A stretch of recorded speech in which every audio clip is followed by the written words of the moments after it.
America വിദ്യാർത്ഥി visa റദ്ദാക്കുന്നതിൻ്റെയും കർശനമായ നിർദ്ദേശങ്ങൾ വിസ അപ്ലൈ ചെയ്യുമ്പോൾ ഉണ്ടാകുന്നതിൻ്റെയും ഒക്കെ ചർച്ചകളാണല്ലോ ഇന്ന് ലോകത്ത് നടക്കുന്നത്. ഈ അവസരത്തിൽ ഇതിൻ്റെ എല്ലാം വേരുകൾ എവിടെ കിടക്കുന്നു എന്ന് നമുക്ക് വെറുതെ ഒന്ന് നോക്കാം. കഥ തുടങ്ങുന്നത് 1978-ലാണ്.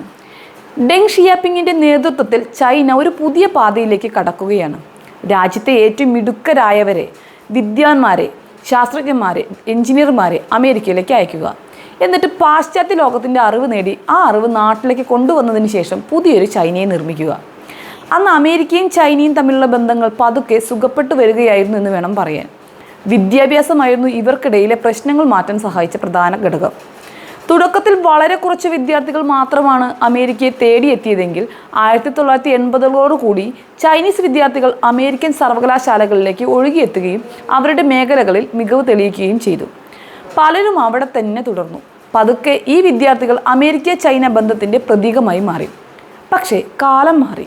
ചാരവൃത്തിയുടെ അന്വേഷണ ഫലമായി വിസ നിയന്ത്രണങ്ങൾ മുറുകിക്കൊണ്ടിരിക്കുന്ന കാഴ്ചയാണ് ഇപ്പോൾ കണ്ടുകൊണ്ടിരിക്കുന്നത്.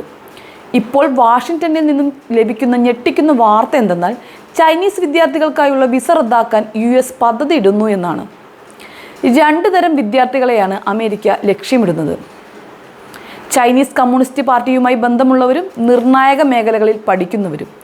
ചൈനീസ് കമ്മ്യൂണിസ്റ്റ് പാർട്ടിക്ക് ഏകദേശം 100 മില്യൺ അംഗങ്ങളുണ്ട്. ചൈനയിൽ തന്നെ 400 മില്യൺ കുടുംബങ്ങളുണ്ട്.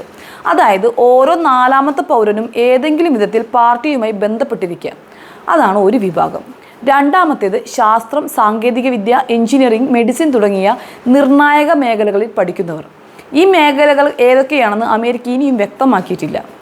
അമേരിക്കയുടെ നിലപാട് ഇതാണ്: ചൈനീസ് പാർട്ടി അമേരിക്കൻ സർവകലാശാലകളെ ചൂഷണം ചെയ്യാനോ ഗവേഷണമോ ഭൗതിക സ്വത്തോ മോഷ്ടിക്കാനോ സൈനിക രഹസ്യാന്വേഷണ ആവശ്യങ്ങൾക്കോ ഉപയോഗിക്കാൻ അനുവദിക്കില്ല.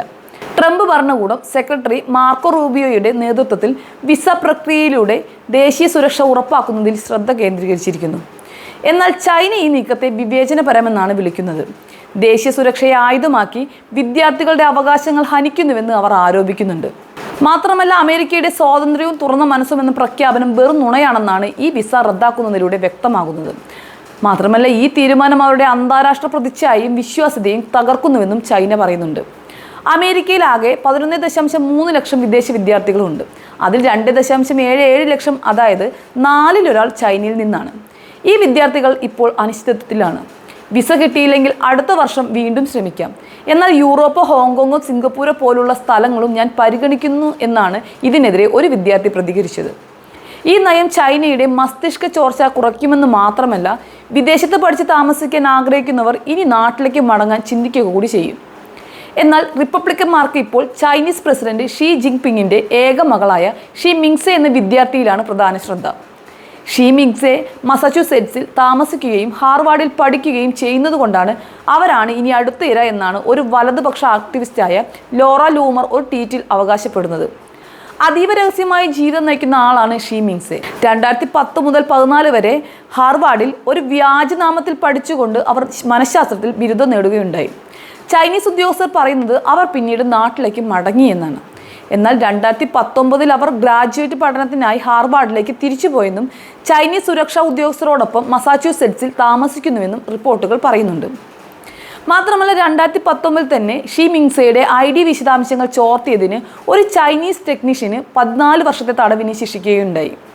സത്യം പറഞ്ഞാൽ ഈ വിവരങ്ങൾ സ്ഥിരീകരിച്ചിട്ടില്ല എന്ന് മാത്രമല്ല, അമേരിക്കയും ചൈനയും ഇക്കാര്യത്തിൽ മൗനം പാലിക്കുക കൂടി ചെയ്യുന്നുണ്ട്. ചൈനീസ് വിദ്യാർത്ഥികൾ ദേശീയ സുരക്ഷാ ഭീഷണിയാണെങ്കിൽ ചൈനയുടെ ഏറ്റവും ശക്തനായ നേതാവിൻ്റെ മകളുടെ കാര്യമോ? ഷീ മിങ്സെ ഹാർവാർഡിൽ ഉണ്ടെങ്കിൽ അമേരിക്ക അവരെ നാടുകടത്തുമോ എന്ന ലോറയുടെ ട്വീറ്റ് ഒരു കാതലായ ചോദ്യമാണ് ഉയർത്തുന്നത്. വിസ അപ്പോയിൻമെൻറ്റുകൾ താൽക്കാലികമായി നിർത്തിവെച്ചിരിക്കുന്നു. പക്ഷേ ഇതൊരു വലിയ മാറ്റത്തിൻ്റെ സൂചനയാണ്. കഴിഞ്ഞ പ്രസിഡൻസിയിൽ ട്രംപ് ചൈനീസ് വിദ്യാർത്ഥികൾക്കെതിരെ നടപടിയെടുക്കുകയുണ്ടായി. ഇത്തവണ നയം കൂടുതൽ കർശനമായതുകൊണ്ട് തന്നെ ചൈന തിരിച്ചടിക്കാൻ സാധ്യതയുണ്ട്.